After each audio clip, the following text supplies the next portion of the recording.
Welcome into this Thursday edition of Palmetto Sports Daily. It is the time of year where lots of baseball teams are looking to keep their year going.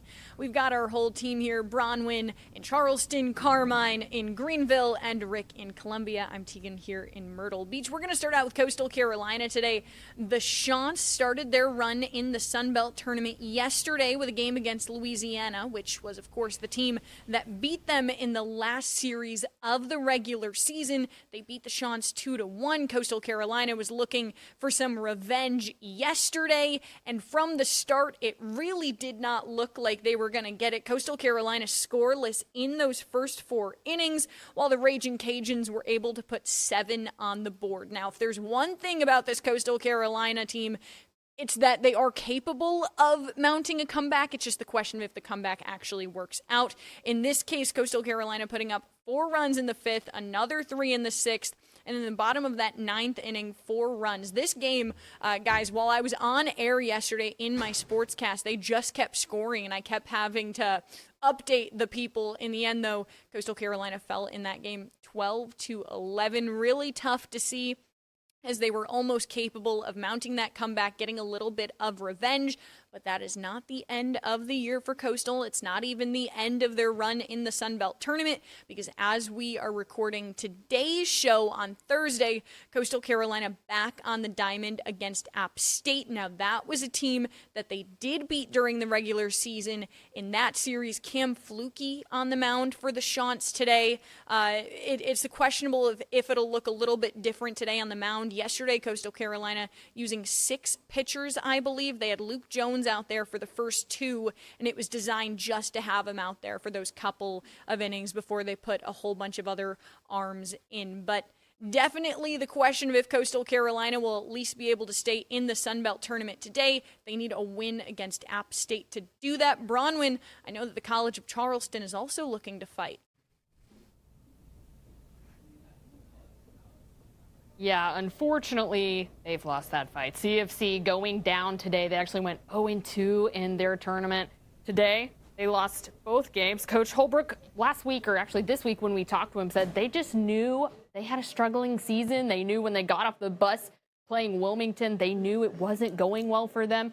And so they said they knew that this week was going to be special, just to get that extra amount of baseball with the guys, any kind of baseball with their seniors. They have a senior behind the plate. They have a senior on the mound. I mean, it was just everybody. And so, went 28-28 this season. Just a struggle bus season. Lost 13-0 yesterday to Hofstra in 7 innings. That was run ruled. Big surprise there. And then 7-2 today to number 3, Monmouth. It's just been a struggle for CFC this entire season. No consistency, really. They'd have a really good game where they had huge bats, and then the next 3 would be they were shut out at home. So you just didn't know what you were going to get. And like I said, Coach Holbrook and the guys knew this was going to be a struggle going into this tournament. They weren't even looking to make this tournament, and were surprised when they did. So one Charleston team kind of struggling, but another one going hot on the bats. The Cit, you love them, okay? Cit beating number 1 Mercer today, 9-2. That's the number 1 seed. Now they play the winner of Mercer and Wofford. I always get that one messed up. But Wofford and Mercer tomorrow for a chance to be in the championship. They beat Wofford 13-7 yesterday. Held Mercer scoreless through the top of the 9th today. Trip Brown pitching 6 scoreless innings. The 5th-seeded Bulldogs are 3-0 in the tourney. And they just said this week playing complimentary baseball is how they want to continue to extend their season. They have such a deep bullpen. Andrew Buffkin's one of their big names. They weren't sure if he was going to be ready to go today. He did pitch. Did really well yesterday and today. They've had good hitting all season from a multitude of guys. And even yesterday, every starter had a hit. I'm excited to see. I think they're going to be in the championship. Here's my hot take. I think they're going to win the championship. They're on a hot streak right now. Michael Gibson, who has been one of their big hitters, said this week, we're on a heater right now, and we're ready to keep it going. I mean, I love postseason baseball. And go Bulldogs, right, Carmine? Well, actually, because the Terriers from Wofford are from my area, I can't say that. I'm contractually obligated to be pro Wofford in this area when a team comes out of the area. But no, I mean, you're exactly right, Bronwyn. How about this Citadel team? And also great because it's a military school. We can all get behind that. So I will say go Bulldogs in that respect. This team, like you said, on a heater, they're averaging 14 runs scored per game across their 3 games in the SoCon tournament, which of course is right down the street here in Greenville at Floor Field, home of the Greenville Drive. So they are just mowing down opponents, starting with VMI in that military matchup yesterday when they put up 21 runs and run ruled them in 8 innings, which kind of delayed every single game after that for the SoCon tournament because, it took so long. It just kept scoring. And then they beat Wofford yesterday 13-7, if we can pull up some of that video. Crazy first inning, guys, because you had the Citadel score 6 runs in the top of the first inning, and then Wofford came back with 5 runs in the bottom of the first inning. But unfortunately from there, Wofford scored only 1 or 2 runs, and then the Citadel piled them on, and Citadel ended up winning 13-7. There you see the coach, J.J. Edwards, and hopefully we can hear from him now as his team is starting a do-or-die game, and they will be playing Mercer just after the time of our recording. The loser of that game's season is over. We weren't ready to go in the aspect of we made the stage as big as possible, and it's really hard to play well when you're making everything the biggest play of your life. And I feel like that's how we handled it, and we never really slowed down. And then all of a sudden you're chasing 6. We end up getting 5 back, but you're just playing uphill because we couldn't slow down and put a good product on the field. That is not a good product we put out there. We need to put a better product out here if we want to make a run at it. And then that's on us as a coaching staff and players to put that better product out there. So I love hearing that honesty from Coach J.J. Edwards there, and they couldn't quite perform the way they needed to. There you see the post-game handshake after the Citadel beat them yesterday. And kind of surprising for a Wofford team that just won the SoCon championship in this same tournament 2 seasons ago, 2024, and they've won 3 of the last 5. And so you'd have to imagine that J.J. Edwards would have the team ready to go. Plus, his team is well rested. Mercer played that game earlier today against the Citadel, lost, and they'll have to regroup and try to win the second leg of their doubleheader against Wofford, with the winner there continuing and the loser's season being over. So we'll keep you updated on that tomorrow. Also in their conference tournament, USC Upstate in the Big South Conference tournament. They're the 3 seed playing 2 seed Winthrop just after the time of our recording here. So we won't dive too much into it, but yesterday they advanced thanks to a grand slam in the 6th inning. The game was tied at 6. And you had Trey Bentley, a redshirt freshman, who had a career day. He had 4 hits, and one of them was a grand slam that separated the score and set the final margin of 11-8. So that was huge toward the end of the game. And this is a team that is just rolling right now. They've won 11 of their last 12 games, and very similar to how they finished last year, because they won 12 of their last 13 games, Rick, en route to their first ever Big South Conference Tournament championship and their first NCAA tournament appearance. So USC Upstate, in the second year of Kane Sweeney, the head coach, is basically repeating and rewriting history the same way it was made last year, and looking to do that here in year 2. Very similar situation. So a lot of action all around the state in college baseball. Good luck to everyone. And we're going to take a break now. And when we come back, we're going to talk about USC baseball and what's next for the Gamecocks.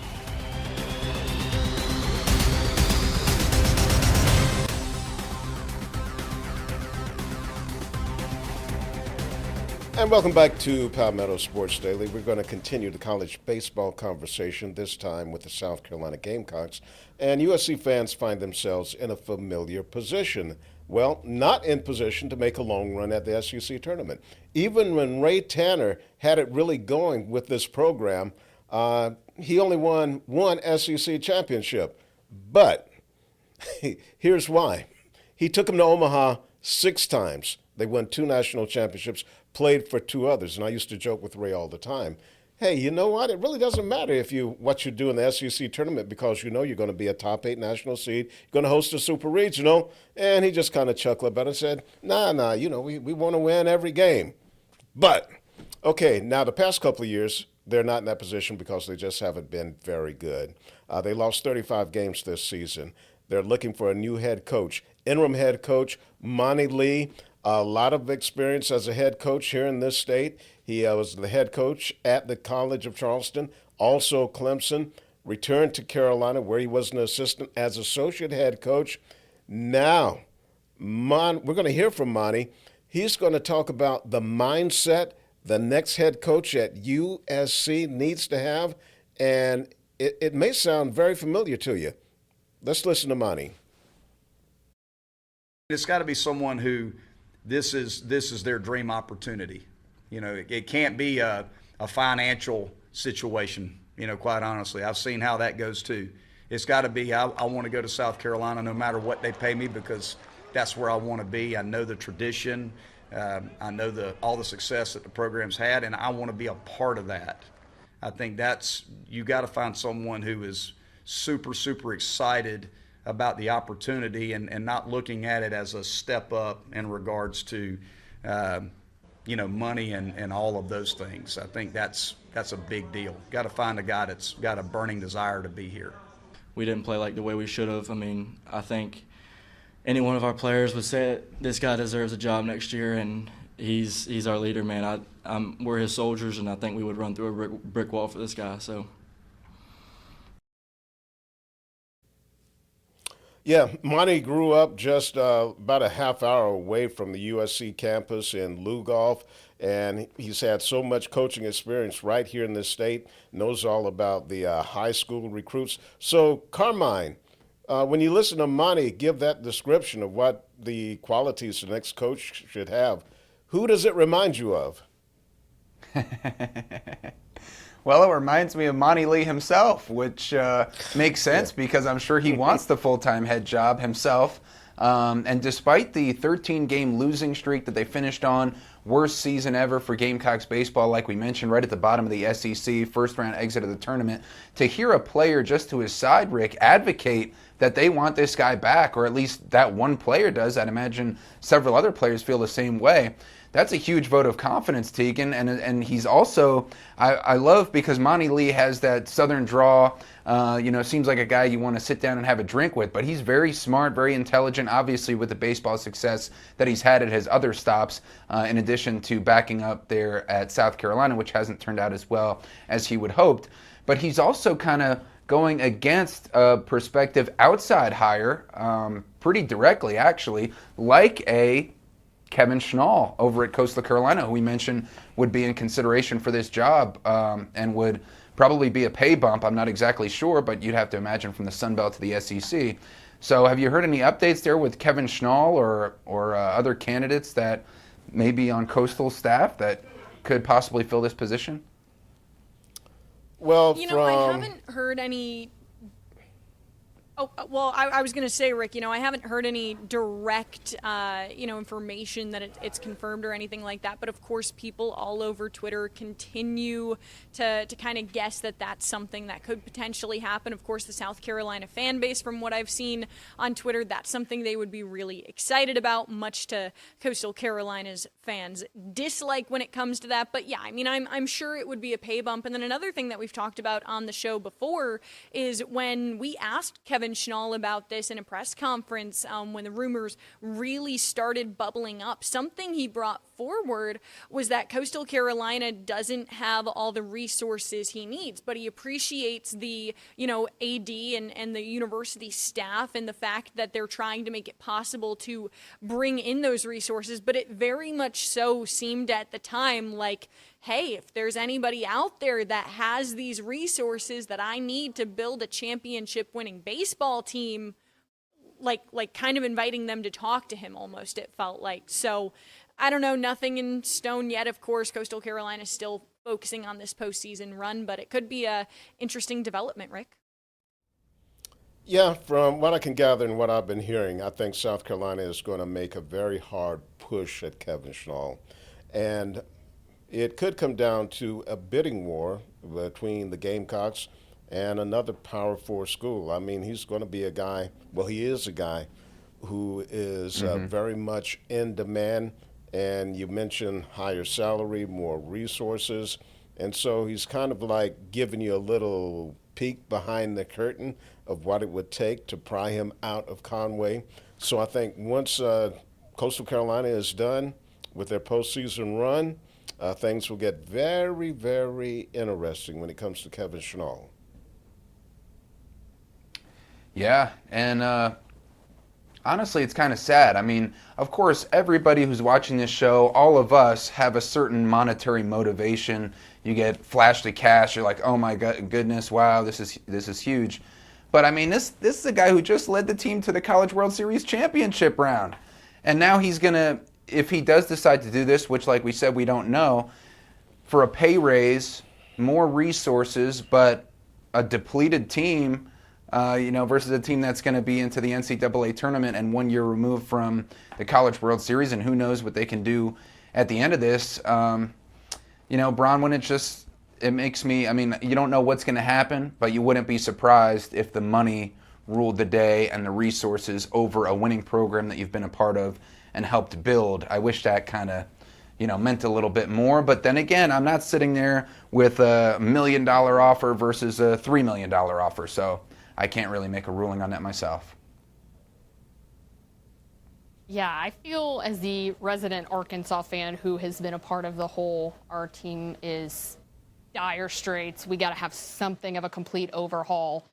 That happens a lot in Arkansas, if you didn't know. But when you have South Carolina, who has this storied program and then kind of puts up a goose egg this season, they're going to be looking for that guy, whoever it is, whether it's Monty Lee or Kevin Schnall. They're looking for somebody that is going to want to overhaul this entire program, and that's going to take a lot. That's going to take a lot of money. It's going to take a lot of good recruiting and a lot of things that I think a lot of unmentionables that you can't really pin down, things that you have to find in guys and kind of fit your program. And I think even overhaul maybe the culture of South Carolina baseball. It's a big job to have to take this and try to bring it back to its storied legacy. And so I think it's going to be really interesting. And like Carmine said, Kevin Schnall, I mean, yeah, you want to stay with, you would think that maybe loyalty to Coastal would keep him there, but at the end of the day, you can't blame him if that big paycheck comes from South Carolina. I feel like you have to go calling, Tegan. Yeah, I mean, I want to bring up Schnall's contract because I got a hold of it through a Freedom of Information Act back in November. His base salary is $500,000 per year through the 2030 season. Of course, there are a whole bunch of incentives that come on top of that. Like, for instance, the conference regular season championship title. If they had gotten that this year, which they didn't, they finished second, but that would have been another $30,000. If they win the Sun Belt Championship, that's $40,000. So a whole bunch of incentives on there, of course. But I mean, you look at these Power 4 schools, and it's going to probably be a whole lot more money than what Coastal Carolina is offering him. Of course, the loyalty is another aspect that a lot of fans have talked about too. And one last thing before we toss to break, just a lot of fans this week on Twitter have been talking about the Jamie Chadwell era with football, when all of a sudden there were rumors that Chadwell was leaving. The team just kind of went down in the end of the season, losing those games. So people are kind of saying that feels like it's happening right now with Coastal baseball. We've got to take a quick break. We'll be right back.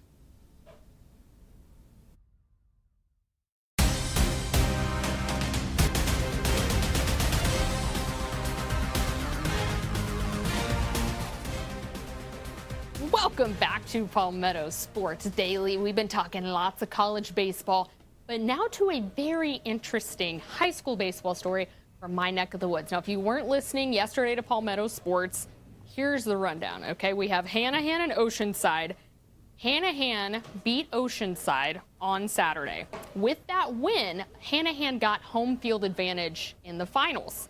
But Oceanside then goes on Monday, wins the elimination game, and Hanahan elects to play the game. Remember, they have home field advantage. They elected to play the game at Oceanside, a.k.a. the Shipyard, because they thought the longer fences at Oceanside would keep the Land Sharks down, maybe stop the bats, and it backfired like nobody's business.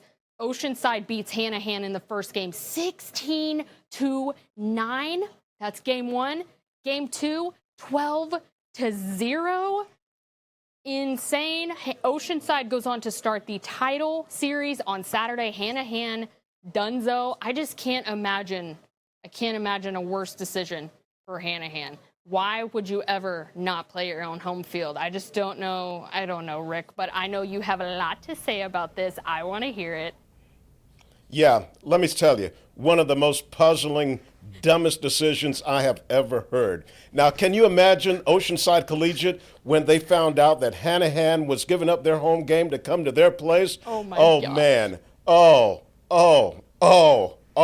That The had to be speech just by the the best day of Oceanside their life. coaches. Hey, look, they're coming to our place. They want to beat you in front of your mama, your daddy, your girlfriend. You know, the Oceanside guys were just fired up. That's like somebody telling me and my son, who's 40, he's in his 40s, former college football player, and my grandson, who's 21, that they're coming to our house, eat all of our food, drink all of my Mountain Dew. Oh, no. There's going to be some trouble. You're not coming to our place and doing that. The police would be called, and it wouldn't be us calling the police. It would be the perpetrators who would say, please, come arrest us, lock us up, get us out of this tornado of fury and chaos and butt-whooping that we're taking.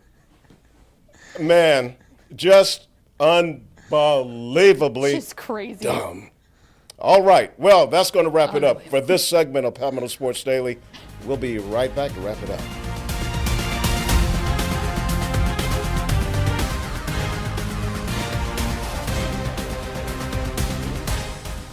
And one more thing about Hanahan's decision to give up their home field and go play at Oceanside Collegiate. Hey, what's the mindset of your players when you tell them that? It's like, oh my, we're not good enough to win on our home field? Right. So where are you good enough to win at? Well, they found out it certainly wasn't Oceanside Collegiate. That's going to wrap it up for this edition of Palmetto Sports Daily. Have a great evening. See you tomorrow.